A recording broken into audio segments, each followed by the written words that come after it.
It was a cold, silent night. The wind outside was strong, making the trees shake and the windows rattle. Inside the small wooden house, Michael sat alone, reading an old science fiction book near the fireplace. He liked living alone in the forest, away from noise, traffic, and people. Life here was peaceful. Usually then, around 11:30 p.m., he heard a soft knock at the front door. Just one knock. Quiet, but clear. Michael froze. Who could be out there at this time? He thought. He lived miles away from the nearest town. No one ever came here.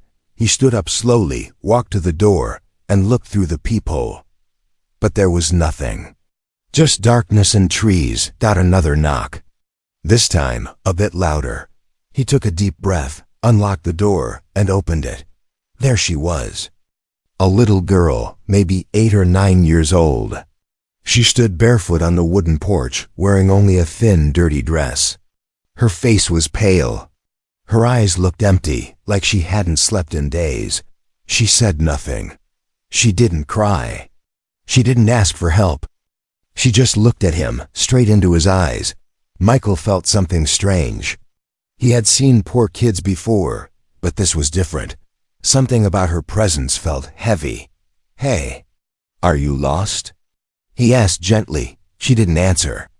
Instead, she looked at his hand, which held a piece of bread from earlier.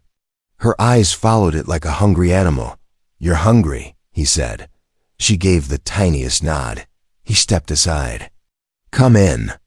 The girl walked in slowly, like a ghost. She didn't look around. She just sat near the fireplace and stared at the flames. Michael brought her some food, bread, fruit, and warm milk. She ate quickly, but very carefully, like someone who wasn't used to food. "What's your name?" he asked. No answer. "Where are your parents?" Still silence. He gave up asking and let her eat in peace. Later, he gave her a blanket and a pillow. "You can sleep on the couch tonight," he said. She looked at him for a long moment, like she didn't understand kindness, then slowly laid down. Within minutes, she was asleep. Michael watched her for a while. Her skin looked too pale. Her hands were thin, almost bone-like. She didn't look sick. But she didn't look fully human either. Something was off. Still, he couldn't just throw her out. She was a child, alone, hungry, cold. He went to his room and tried to sleep. But he kept waking up, thinking about that girl. In the morning, she was gone. No footprints. No sounds. The blanket was neatly folded on the couch. The door was still locked. Windows closed. Michael checked his security cameras. He watched the footage. 11:33 p.m. The girl appeared on the porch. No one else around. 11:35. He opened the door. She came inside. He fast-forwarded. He saw her eating, resting, sleeping. Then nothing. She never left. He rewound again. Watched more carefully. From 3 a.m. onward, her image slowly faded from the camera feed, like she was becoming invisible. By 3:11 a.m., she was completely gone. Michael leaned back in his chair, confused and scared. Who was she? Where did she go? What did I just let into my home? He checked the couch again. Something was shining between the cushions. He pulled it out, a small, silver coin, smooth, clean, with strange markings he had never seen before. It felt warm in his hand. Michael looked out the window. The forest was calm, but he didn't feel calm anymore. Something had started, something not normal. And deep down he knew this wasn't the last time he would see that girl. She came back with her mom. 3 nights later, the wind returned colder than before, sharp, like it carried secrets in its hands, and the silence outside wasn't calm anymore. It was waiting. Michael had tried to forget. He cleaned the couch, twice locked. The doors double-checked every window, and yet every night at the same time, he found himself watching the front door like something inside him already knew she wasn't done with him. At 11:33, the knock came again, not soft this time, but slow and strong, like it didn't ask for permission. but claimed a right. Michael's hands trembled as he reached the door. He opened it. Without looking first, maybe he expected to see the same little girl, thin, silent, alone, but this time she wasn't alone standing. Beside her was a tall figure wrapped in a long dark coat. The girl looked the same, hungry eyes, pale skin, empty face, but the woman beside her was different. She didn't feel human. Her movements were too still, her posture too perfect, like a statue that had just decided to walk. Michael stepped back. Instinct told him to run, but kindness forced him to speak. "You back," he said, his voice a whisper lost in the night. The girl looked up, no smile, no words, just a nod, and then turned to the woman beside her. Her hand reached out and held two of the woman's fingers like she was still unsure. "This world would hold her. We need a place," the woman said, her voice soft but layered with something deeper. It didn't sound like sound. It felt like it passed directly into his bones. Michael looked at them standing there in the doorway. The girl he had fed now returned with a mother who didn't blink and didn't shiver in the cold, and yet he moved aside without speaking, let them enter again. Like a strange gravity pulled them together. Inside, the warmth didn't touch them. They sat by the fire like last time, but the woman didn't sit. She stood near the walls, eyes scanning silently, like she was measuring more than furniture, maybe the air, maybe time itself. The girl ate again, same hunger, same silence, but now her eyes flicked toward the woman after every bite, as if asking permission to be alive. Michael watched, confused, afraid, curious, but mostly human. "Where are you from?" he asked, finally needing to hear something, anything real. The woman turned to him, slow eyes meeting his, and for a moment he felt like the floor had vanished, like he stood in space alone under her gaze. "Far," she said, and nothing more. He tried again. "Is she your daughter?" "I was assigned to her," the woman answered, her face without emotion, her voice without weight, like a fact spoken. Not shared, assigned, not born, not adopted, assigned. The word echoed in his mind, and suddenly he knew he wasn't dealing with normal people, not even with normal beings. The girl stood, finished her food, and walked toward Michael. Her small hands held something wrapped in cloth. She offered it to him without speaking.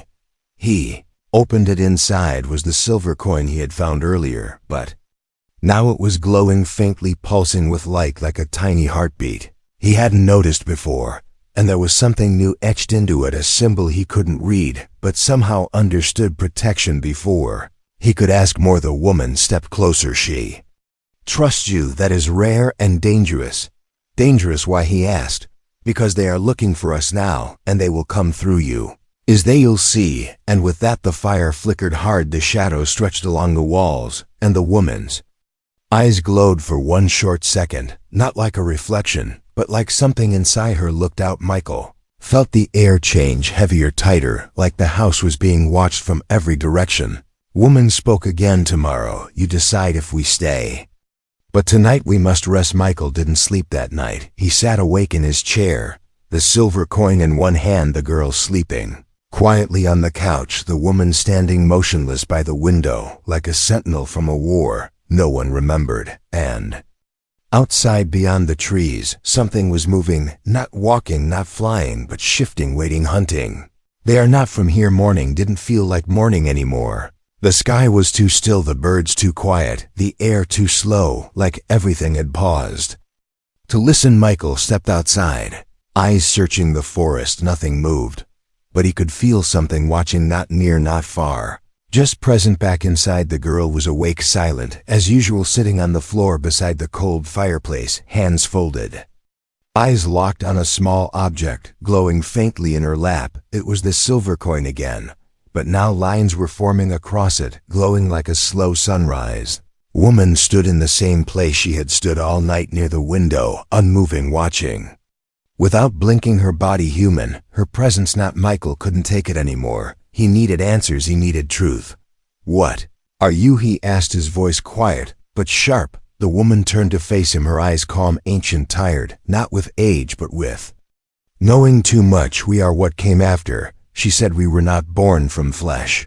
We were created from it, mixed with stars and silence and war." She paused, as if choosing her words slowly. "We escaped because we were not meant to feel, we were meant to serve." But something changed, something woke up inside her. She looked toward the girl who was now staring at Michael, not afraid, not asking, just waiting. Michael sat across from them, both his hands trembling, not from fear, but from the weight of what he was. Hearing she's not human, he whispered more to himself than to them. She is more human than most, the woman replied. She is not machine, not alien, not one thing. She is all. She is hope. Michael laughed once, short and nervous. Hope looks like a starving child. Exactly. He felt the coin pulse in his pocket, as if reacting to the words. The room seemed to hum around him, soft, low, like a heartbeat under the floor. He remembered the camera footage, the way the girl faded, like light being pulled away, like reality bending around her. How did you disappear that night? He asked her directly. She blinked once, then spoke, her voice small but steady. I didn't disappear. I went back for a moment to tell them I was safe, them others like me, but they were caught. I am the only one left. I think. Michael stood, walked to the window, stared at the trees. Again everything looked the same, but he knew it wasn't. We come to me. Why my house? Why now? Because you fed me, because you didn't ask for anything, because they can't find people like you easily. They, who are they? He turned to the woman, his voice sharper, louder. Hunters, she said. They track us across systems, across planets, across lives. They destroy what they cannot control. They are coming for her, and now for you. Michael stepped back, his mouth open, but words refusing to form. This was too much, too fast. You need to run. Leave me out of this, he said, trying to convince himself more than them. The girl stood, walked to him, slowly placed something in his eyes. Hand. It wasn't the coin. This time it was a photo, a picture of a man holding a baby. The man looked just like Michael, but younger. Where did you get this? She pointed to the coin. It showed me your memory. Michael's breath caught in his throat. The room spun slightly, not because of fear, but because somewhere deep inside, he understood he was connected to this more than he wanted to believe. The woman moved closer. The air around her seemed to shimmer like heat, though the room was cold. You are not just helping her, you are protecting something bigger than you can see. She is not just a girl, she is a seed of something that can heal what others broke. Outside, the wind picked up the sound of branches cracking, echoed through the trees. A soft, low hum began to rise in the distance, like a machine waking up, far away but coming closer. Michael looked at the girl, her eyes glowing faintly now, not threatening, not alien, just full of something alive. The woman said one last thing before the power in the house flickered once, then twice. They've found us. And just like that, the hum became louder, and the trees stopped moving, because something was here. Hunted. The light above the kitchen flickered once more, then died completely. The silence that followed wasn't natural. It felt pressed against the walls, like a heavy hand. Michael stood in the center of the room, body tense, heart racing, eyes scanning every corner, like they might peel open and reveal something, watching from the inside.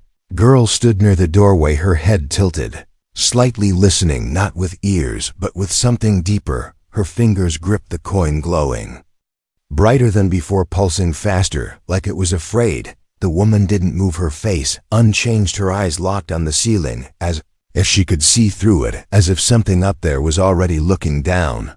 They are near, she said, voice like cold steel. No panic, no fear, only truth. Michael grabbed his flashlight, turned it on, but the beam flickered like it was fighting the air itself. Outside, something was walking through the forest, not running, not hiding, walking with purpose. Every step heavy, every footfall deliberate. He rushed to the door, locked it, checked the windows, closed every curtain, even though deep down he knew locks were useless against what was coming. The sound grew louder, not footsteps anymore. Now it was a hum, deep, low, vibrating. The ground, like a hidden machine buried under the roots of the world, had started breathing again. What do they want from her? He asked, trying to hold his voice steady, trying to make sense of this nightmare. She's the last copy of what they tried to erase. The woman answered. They created her by accident, then feared what she became. They wanted obedience. She wanted to understand that made her dangerous, so they hunted her always. Michael's breath felt tight in his chest. He turned to the girl, who stood calmly, as if the noise outside meant nothing, as if being chased was part of being alive. I won't let them take you, he said without thinking not because he was brave, because something in her made promises easy. The woman looked at him for a long second, then nodded, not like approval, more like recognition. Prepare yourself. There was no time left. First light appeared outside, not headlights, not flashlights, something else, something colder. It floated above the ground, casting no shadow but making the trees around it, then slightly as if gravity itself bowed before it. Then the sound came like 1,000 wires snapping, like metal tearing in slow motion, like the sky trying to open. A voice spoke from everywhere and nowhere. Return the subject or be erased. Michael froze. The voice didn't sound alive. It didn't ask, it declared. He looked at the girl. She stepped forward, her eyes glowing brighter than ever before, and for the first time she spoke without fear, without hesitation. I am not yours anymore. The windows shattered inward, not with force, but with pressure, like the house itself had lost a fight against something larger than space. Michael was thrown back, hit the floor hard, ears ringing, eyes blurred, but through the noise he saw the girl standing in the center of the room, her body still small, still fragile, but surrounded by a soft light, like the edges of her were unwrapping something hidden. Woman stepped in front of her, arms raised, her skin flickering. For a second, not like a trick, not like magic, but like truth being revealed. She wasn't fully human. Her form shimmered, edges sharp and smooth. Her eyes became silver mirrors. Michael crawled up, reached for the emergency panel hidden behind a shelf, punched in a code he hadn't used in years. A door opened in the floor, leading to an old shelter from a time when war felt close, but this time the threat wasn't human. Down here, he shouted, we can hide. The woman nodded, grabbed the girl and moved fast, faster than should be possible. Michael followed, slammed the door behind them, sealed it with shaking hands above them. The house groaned, then cracked, then fell silent in the darkness below. They sat breathing, slowly listening. Nothing followed, not. Yet the girl held the coin close, her hand steady, her voice calm. They are not finished, and Michael believed her, because whatever was outside wasn't just looking for her anymore now. It was looking for him to escape. Plan. The bunker was cold, silent, dry. Air full of dust and memory, walls thick with old secrets from a time when war was made by men, not machines. Paced across the narrow floor, boots echoing louder than they should. The flashlight in his hand flickered, but stayed on the girl. Sat against the far wall, knees pulled to her chest, coin held close like it was alive. The woman moved without sound, every step measured, hands tracing the edges of the room like she had been here before. Though she never had. She stopped near a wall, pressed her palm against the steel, closed her eyes. A moment passed. Then part of the wall clicked, slid open, revealing wires. Maps. A control panel, long dead, but not forgotten. We cannot stay, she said, the voice calm but heavy. If they break surface, they will burn everything looking for her. The ground above will turn to ash. Michael stared at the screen in front of him, old lights, faintly glowing, not from power, but from something inside the coin, something that touched it and brought it back. What do they want from her? He asked again, voice low, tired, but still searching for meaning. The woman turned, looked at the girl, then back at him, her expression unreadable. They want to erase her, not kill, not capture. Erase. She is proof of a mistake. They made a small act of freedom inside a machine of control, and you think I can help you stop them? Already did when you gave her food, when you opened the door, when you chose kindness without reason. Michael laughed, once dry and broken. I'm not a soldier. I fix broken tech. I live in the woods. I read old books. I hide, but she didn't hide from you. The woman said she found you because your presence was quiet. Your choice is honest. That is what they fear most people who don't need power to be strong. The girl stood, walked slowly to Michael, held out the coin again. But now it looked different. The surface rippled slightly like liquid metal, shifting into shape. A pattern began to form, circles, lines, stars. Not random, not art. A map. Michael stared at it, eyes wide, heart pounding. This is Earth. But these aren't cities. These are impact sites. Crash zones, places they tried to bury. She said they tried to hide what didn't work. This one here, the girl pointed, it's where the others were taken. The ones like me. How many are there? He asked. Not many, not anymore. Michael looked around the bunker, found an old device, powered it with a makeshift link to his solar cells. tapped in a frequency dead for decades, then heard a response, a soft beep followed by static, then a voice broken, weak but human. Repeat coordinates, the voice said. Michael looked at the girl. She nodded, then spoke the numbers without hesitation. The voice on the other end replied with silence, then a final whisper acknowledged.